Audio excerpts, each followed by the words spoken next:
পাল্টাপাল্টি হামলায় মধ্যপ্রাচ্যে উত্তেজনা চরমে পৌঁছেছে। ইসরায়েলের 2 বিমান ঘাঁটি সহ গুরুত্বপূর্ণ স্থাপনায় হামলার দাবি করেছে আইআরজিসি।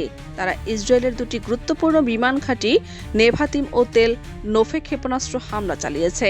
একই সঙ্গে হাইফার একটি রাসায়নিক কারখানাতেও হামলার দাবি করেছে বাহিনীটি। 8 জুন কাতার ভিত্তিক সংবাদ মাধ্যম আল জাজিরার প্রতিবেদনে এসব তথ্য জানানো হয়। আইআরজিসির দাবি, ইরানের 3টি অঞ্চলে রাডার স্থাপনা ও একটি পেট্রোকেমিক্যাল স্থাপনায় মার্কিন ইসরায়েলি হামলার জবাব হিসেবেই এই পাল্টা হামলা চালানো হয়েছে। এক বিবৃতিতে বাহিনীটি জানায়, ভবিষ্যতে বেসামরিক কিংবা জ্বালানি অবকাঠামো লক্ষ্য করে আরও হামলা হলে তার প্রভাব বৈশ্বিক অর্থনীতিতেও পড়তে পারে।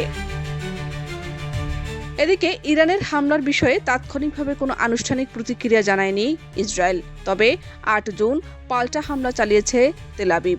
ইরানের বিভিন্ন গুরুত্বপূর্ণ শহরে বিস্ফোরণের শব্দ শোনা গেলেও এখন পর্যন্ত হতাহতের কোনো তথ্য পাওয়া যায়নি।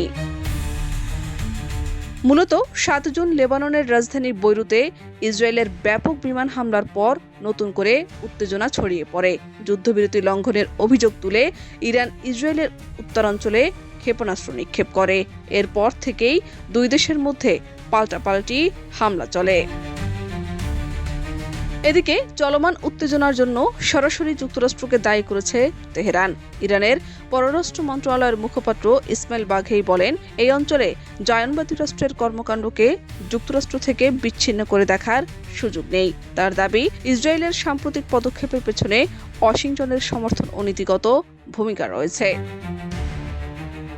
তবে সংঘাত বাড়লেও ইরান যুক্তরাষ্ট্র শান্তি আলোচনা এখনো ভেস্তে যায়নি বলে দাবি করেছেন মার্কিন প্রেসিডেন্ট ডোনাল্ড ট্রাম্প। ফাইন্যান্সিয়াল টাইমসকে দেওয়া এক সাক্ষাৎকারে তিনি বলেন, ইসরায়েল ইরানের সাম্প্রতিক পাল্টা হামলা চলমান আলোচনায় কোনো প্রভাব ফেলবে না।